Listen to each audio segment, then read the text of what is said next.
Yeah, no problem at all.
Wel, pnawn da unwaith eto I chi gyd. This weekend we will mark World Mental Health Day, a day which takes on a new significance this year, given the way in which the coronavirus pandemic has had such a huge impact on all our lives, but especially on people's sense of mental health and well-being. And these concerns are coming to the fore again as we are having to deal with a resurgence in the virus in so many parts of Wales. During the summer, we saw coronavirus cases falling steadily, and we were able to relax and lift many of the lockdown restrictions. It felt as though the worst was behind us, even though we knew that the virus had not gone away. Now, in many parts of the United Kingdom, things are getting worse again, and getting worse quickly. In Scotland, strict new measures have been introduced. Pubs and other hospitality businesses have been closed completely in the Central Belt.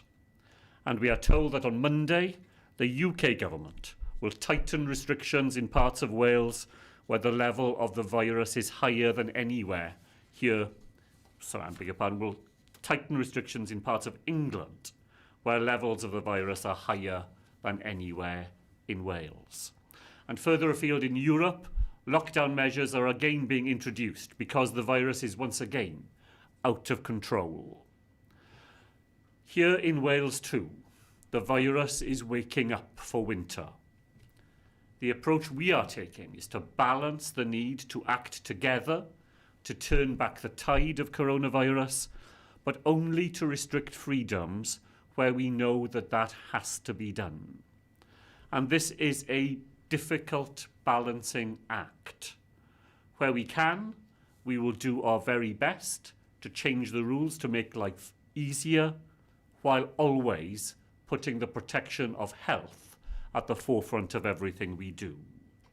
Last week, we changed the local restriction rules to enable people who live alone and are single parents to form a temporary bubble with another household in their local authority area to deal with loneliness and isolation. Now we intend to amend the regulations to allow children to take part in organised sporting activity if these take place outside their county boundaries. Now, I know that these are small changes in a difficult national picture. And that difficult national picture is reflected in the figures we have seen this week. The number of people admitted to hospital with coronavirus in Wales has been rising over the last 7 days. More people are testing positive every day. There are more reports this week of coronavirus in care homes in Wales, and sadly, more people are dying from this deadly disease, and our thoughts, as ever, are with those people's friends and their families. Now, as ever in these sessions, we try and describe the state of the virus, and I want to show you 3 slides which demonstrates how the virus is behaving in each of the areas where local restrictions are in place. Now, it's important for me to say that these local restrictions have not yet had a chance to make a difference in many parts of Wales. The area where they have been in force for the shortest period is North Wales. But this slide demonstrates how very sharp, steep, and continuing the rises in North Wales have been, particularly in the north-east of Wales. You see the number there in Flintshire and Denbighshire well above 100 people in every 100,000 in the population. We're also closely monitoring the position in Gwynedd in North Wales. Gwynedd isn't on the slide here because there are no local restrictions currently in place, but cases have been rising rapidly in Gwynedd as well. We are working closely with the local incident management team, including the local authority, to understand what is driving those figures better and to consider whether further measures are needed to control the spread of coronavirus in that part of northwest Wales as well. This second slide shows the case of coronavirus in 4 local authorities in the centre and southwest of Wales. And again, it shows just how sharply cases have been rising in Swansea, in Bridgend, and in Neathport Talbot since mid-September. The bottom line you see there is Carmarthenshire. And in Carmarthenshire, it is only Llanelli which is subject to local restrictions. And the good news there, and it's early and modest good news, is that you can see towards the end of the period cases beginning to fall in that part of Wales. Now, I know that these slides are not on the screen for very long, and we'll make sure that they are there on our own social media channel so that people can see them and look at them in detail and for longer. The final slide today shows that where the restrictions have been in place for longest, and that's in parts of south-east Wales, there is evidence that the rise in cases has slowed and that the virus is beginning to come under control. You see that most dramatically here in the case of the county of Blaenau Gwent, where at its peak, that yellow line showing that there were over 300 cases per 100,000 of the population, and that number has come down sharply and is now below 100. And those improvements, where we are seeing them, are due to the efforts of everyone living in those parts of Wales, doing the everyday things which make the greatest difference and helping us all by sticking with the new restrictions. And I know that that is true in all those parts of Wales where we've had to impose these local measures. But even in South East Wales, where we are actively exploring next steps with local authority leaders and others, we're not yet at the point where the pattern is stable enough to allow us to begin to relax restrictions. Now, I understand, of course, that it is against this difficult background that people are worried and anxious about what the next few months might hold. We're all of us worried about the virus and about the impact of further measures on our health, on our families, and on our livelihoods. And it's entirely understandable that people can feel frustrated about having to live with ongoing restrictions in their lives. So many of us live in one part of Wales but have family members and others who are important to us in other parts of our country, and we're separated from them. And it's really difficult and frustrating to find ourselves back in the position we faced earlier in the year. But we do know too, and I know that you know too, that unless we take actions now, the position will get worse, not better. And as hard as we are working with our local authority colleagues, with the health service and with the police, there is no quick way of making things get easier or better soon. Over this winter, we will all be asked to make further sacrifices to protect the most vulnerable, to prevent our NHS from being overwhelmed, and to keep as many businesses open and livelihoods operating safely as we can. And the Welsh Government will be with you on every step of that journey. The decisions we will take will be carefully and thoroughly made. If we need to take further action to keep us all safe, we will not hesitate to do so, where the health of people in Wales is at stake. And every time we act, we will report to you. Because coronavirus cannot be turned back by government alone, as has been the case since all this first started. It is only by working and acting together that we can keep Wales safe. Diolch yn fawr iawn, wrth cwrs, I chi gyd. I'm going to begin taking questions now, and all the answers will continue to be broadcast until the end of the press conference live on our own social media channels. But the first question this afternoon is going to come from Teleri Glyn-Jones of BBC Wales. Diolch, Teleri. Nawn da, diolch yn fawr iawn, Prif Weinidog. Os gawn ni'r ddau atab yn Gymraeg, os gwelwch yn dda. Can have both answers in Welsh. We're expecting an announcement this afternoon from the Chancellor, Rishi Sunak, about support for businesses if further lockdown restrictions are placed on businesses. Have you had reassurances from the Treasury that those plans will apply to businesses in Wales that may be forced to shut by any further Welsh Government restrictions? Well, we're looking forward to hearing what the Chancellor has to say this afternoon, and glad that he has listened to calls which have been made by the Welsh Government, the Scottish Government, and by businesses in those parts of England who have been forced to restrict their operation or to shut because of coronavirus, that more help is needed to support those jobs and to support those livelihoods. We were in correspondence with the Treasury yesterday to make sure that if there is money that will go to support businesses in England, that money must be available to support all parts of the United Kingdom, Northern Ireland, Scotland and Wales as well, where we too have to take action to bear down on the virus. We are yet to hear from the Treasury the mechanism by which that will be achieved, but the principle that support that is available to one part of the United Kingdom must be available to all is a principle that I'm sure this UK government will want to go on honouring. So, dyn ni ddim wedi clywed oddi wrth y Trysolis yn barod am sut maen nhw'n mynd i cefnogi busnesau yma yng Nghymru.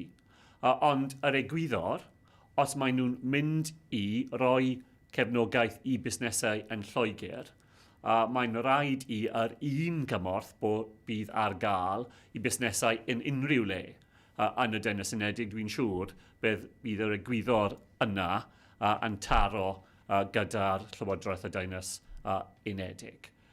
So oeddwn ni'n siarad gyda'r Trysolis a gyda'r Llywodraeth yn yr Alban ddoe, a ni'n edrych ymlaen i clywed manylion gyda'r gynghellwr prynhawn yma. Diolch yn fawr iawn. Vaughan Gething said on the radio this morning that he was concerned that some people still didn't think the virus was real. Are you worried that there are still some people out there who don't take the virus seriously enough? Well, we know that there are, at the fringe of Welsh society, still groups who try to promote the idea to others that the virus is somehow not real, that it's just made up, that it's a hoax, that it's things that governments and others are trying to pull you the wool over your eyes about it. But that is right at the very fringe of things in Wales, and of course, absolutely untrue. The virus is completely real and completely still wreaking its havoc in the lives of families in different parts of Wales.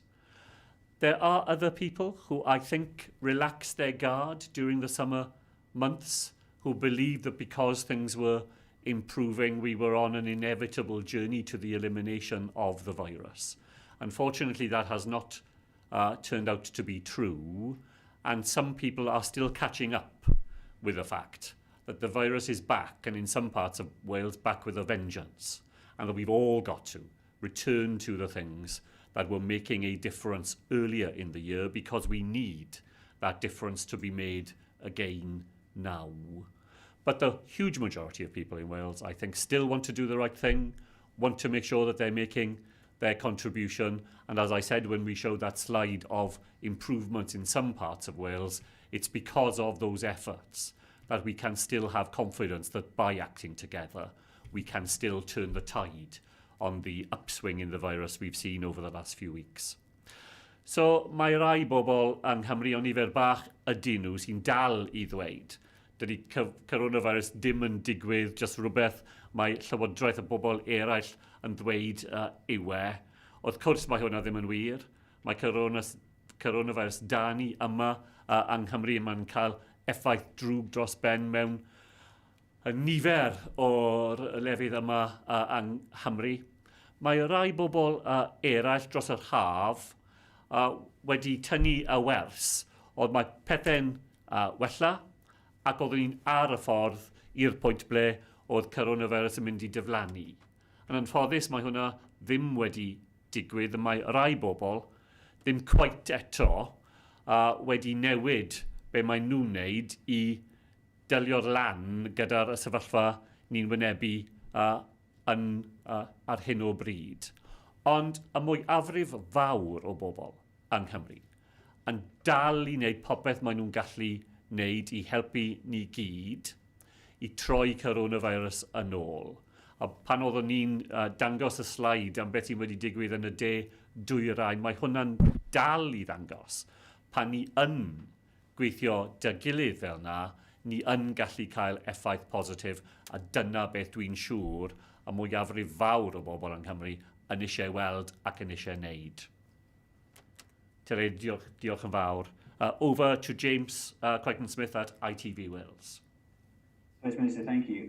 For the avoidance of doubt, are you considering taking the same action that we are seeing in Scotland? And if you do take that action, what measures will be in place to support those businesses, aside from what the Chancellor may or may not announce?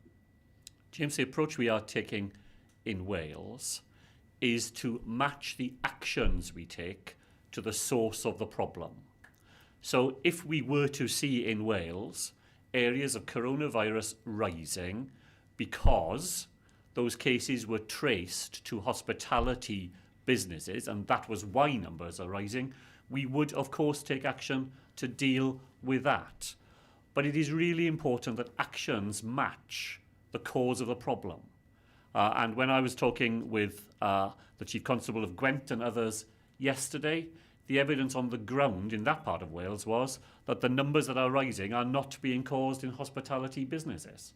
So we will take action in relation to hospitality where the evidence tells us that that is the cause of the problem. And if we need to take action, we will, and it will be a repertoire of measures, including the sort of measures you have seen in Scotland and some of the ones that are being trailed for across our border in England.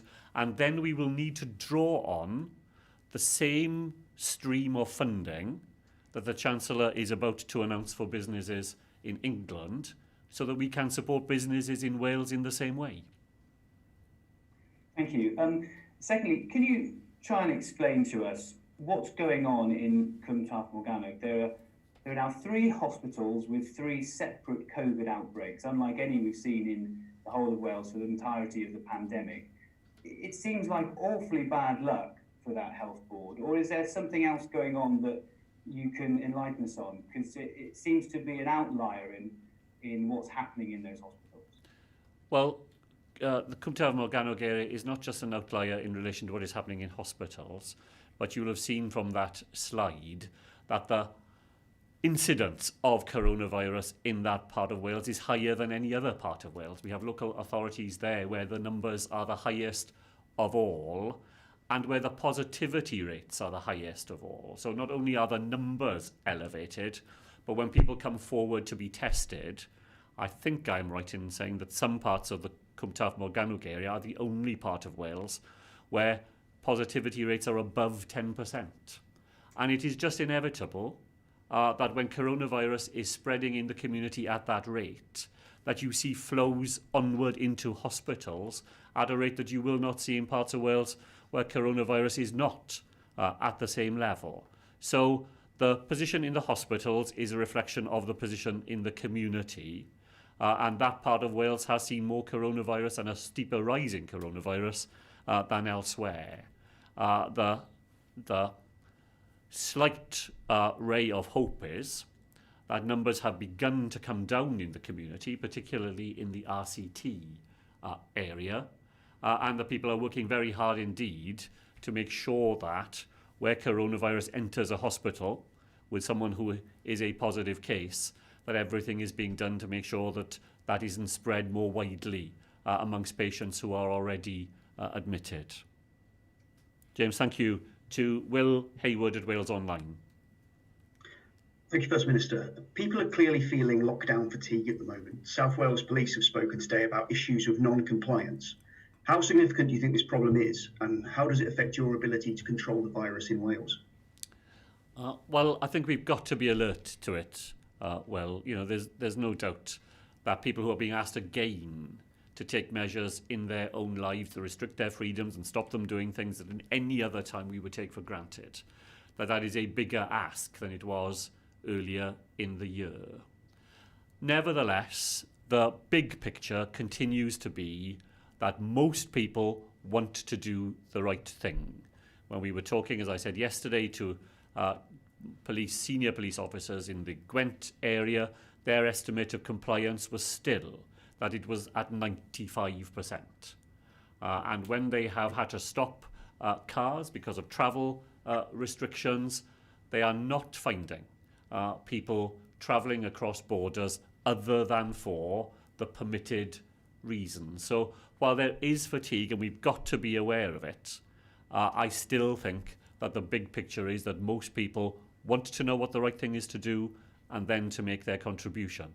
It's why, though, we need to work together to be able to demonstrate to people that if those efforts begin to succeed, we can find a path out of this. And those 2 small measures that I mentioned at the beginning of what I had to say earlier, of allowing single adult households to form an alliance with another household, allowing young people to travel across borders for organised sporting activities, they're small signs of how we can move these restrictions back out of people's lives, provided we act together to get on top of the virus. Thank you. Previous Welsh Government modelling has said that we will see a peak at the end of December. Has the recent rises changed the severity or the timing of that peak? And could it now be peak Wales before Christmas? There's no new concluded modelling to replace the modelling that we published some weeks ago, but the people who work on the modelling for us are updating that all the time. The early onset of the virus has been sharper than was originally predicted in the model, and we will continue to get advice from them as to whether or not they think the timing of the peak has altered and whether the steepness, whether the peak of the rise in coronavirus needs to be changed in our planning as well. But we don't have that as yet, and the current planning assumptions are the ones published by us, I think now some 3 or 4 weeks ago. Thanks. We're over to Dan Bevan at LBC. Good afternoon, First Minister. Thank you. This week, the President of the United States retweeted some criticism of the Welsh Government's approach with regards to rolling local lockdowns. I wonder what your reaction to that was, and what you feel his messaging says when he talks about the drug that he took in his recovery to he described it as a cure. I wonder what you thought on that. Well, I think the tweet that the President retweeted said that if Joe Biden were to be elected, then the United States could look like Wales. And there are very, very many people in the United States who would be absolutely delighted if they had the levels of coronavirus that we have over there, if they had the sort of health service that we have available here over there, and if they had the sort of government that conducts business on behalf of their population in the orderly and careful way that we do on behalf of the Welsh population. So I think many people will have read that tweet and will be thinking to themselves, if only that could be true. Thank you. And with regards to those rolling lockdowns, you've already mentioned about potential fatigue coming as a result of these local lockdowns. So do you think that hyper-local lockdowns, or at least producing maps like some council areas have where they show where the little hotspots are in these council areas, do you think that could be a potential way of mitigating said fatigue? I think those maps are really useful for people because they demonstrate where coronavirus is to be found in a local area and how the pattern of coronavirus is changing as well. I think we've demonstrated, Dan, that where we used a local restriction in Carmarthenshire, in the Llanelli, in the southeast corner of Carmarthenshire, rather than further north and further west where there wasn't coronavirus in the same level of circulation, that was a sensible thing to do, and the slide showed that there's been some success as a result. If we are able to reduce restrictions and tighten the areas around which those restrictions are required, that is certainly part of the repertoire of actions we are thinking about in the Welsh Government, and indeed we're discussing with local authority leaders only yesterday. Dan, thank you. To Mark Hutchins of 5 Live. Diolch, thanks very much. There appears to be some mixed messaging about the hospitality sector, and you referred to comments by Gwent Police there, and yet it's hard to think that people behave differently in pubs in Wales from how people behave in Scotland and England. Do you have up-to-date data as to what proportion of cases can be linked to the hospitality sector? Mark, I don't think I could probably accept the basic premise of the question. If you think of the position in Scotland, for example, when there was an outbreak in Aberdeen, it was very clear that that was linked directly to hospitality, and the actions of the Scottish Government were to close pubs and bear down on that industry.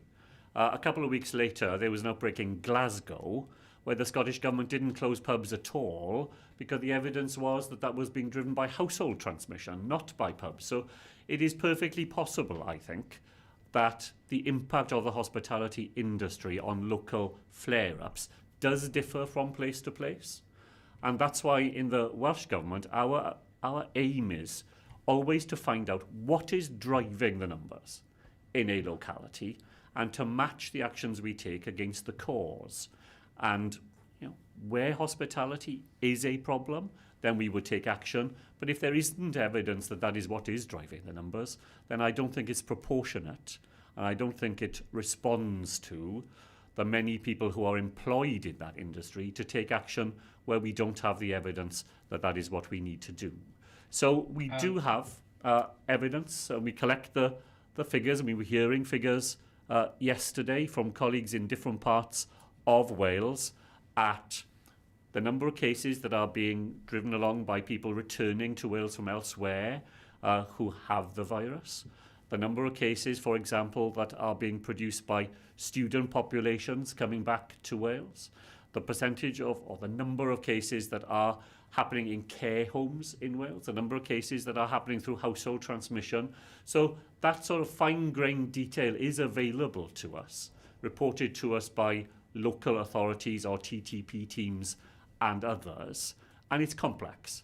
It doesn't point in a single, easily communicable direction, but it does allow us to try to match the actions we take against the cause of the problem in different parts of Wales. So just to clarify my extra half of the question, that you haven't got a figure for the hospitality sector cases proportion. And the second question, people often ask me, as if I know, I'm sure they ask you much more regularly, when are we coming out of local restrictions?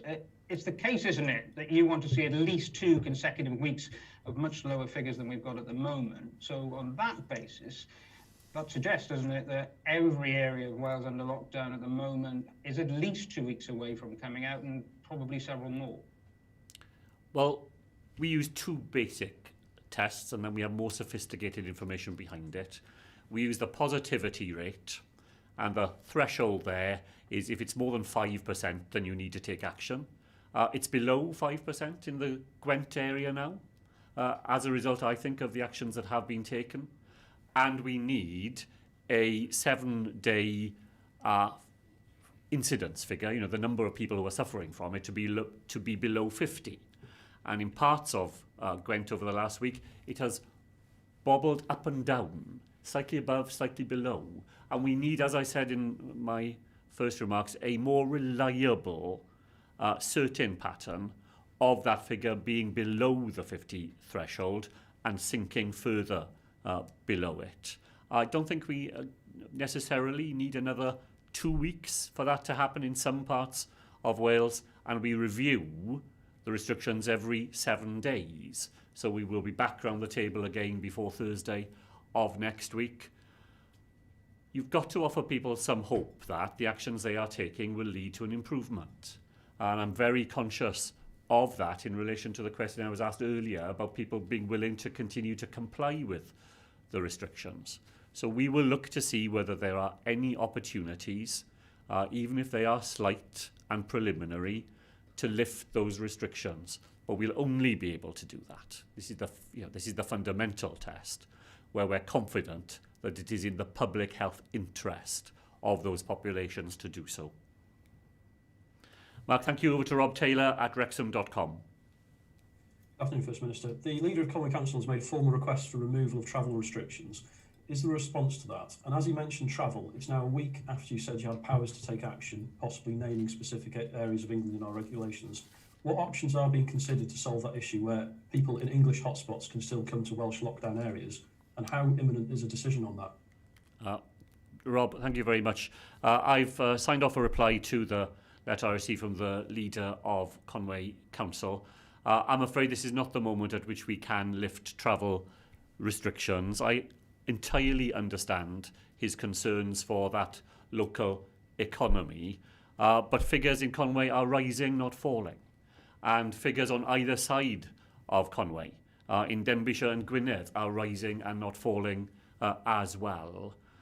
It's always been the case that the measures we take will have some time before they can make an impact, and it's only a week since the restrictions were introduced in the 4 local authority areas in North Wales. So it is, I'm afraid, premature and against the evidence for us to consider lifting restrictions while the position is getting worse and not getting better.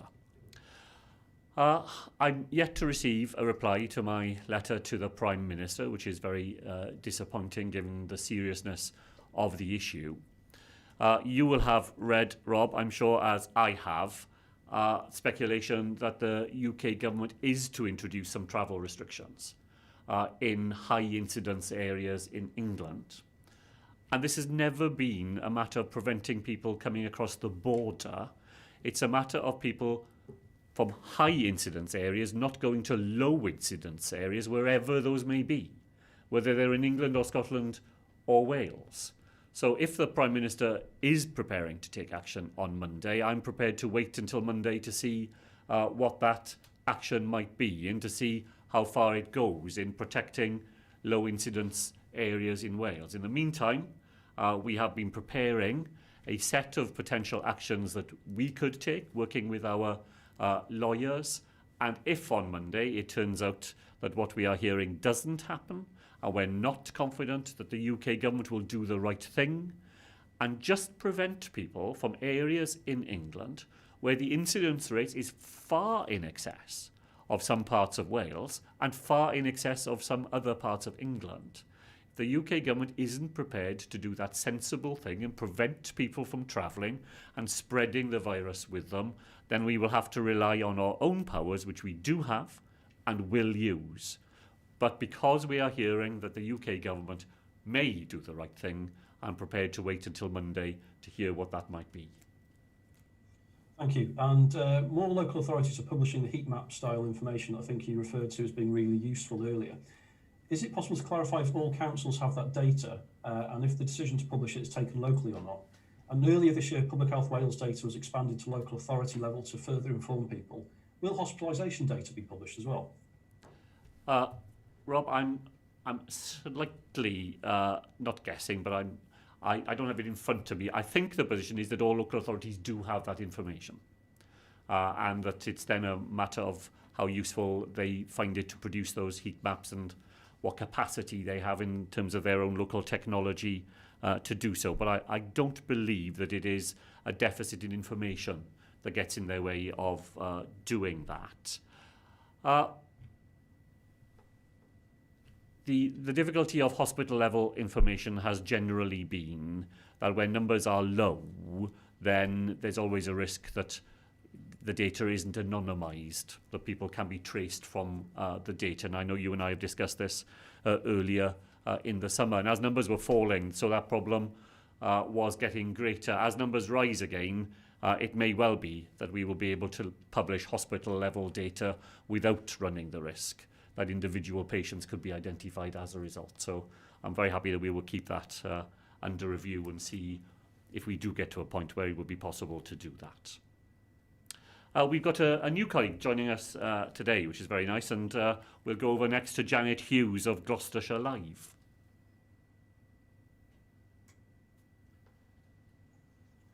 Bore da, Mr. Speaker. Bore da. I cover an area where I work and live across the border practically on a daily basis. So obviously we won't get actually met with travel restrictions earlier this week. I know it meant high prevalence areas. It didn't define what that meant, so I thought that would be Bristol or Gloucestershire or whatever. Can you hear me?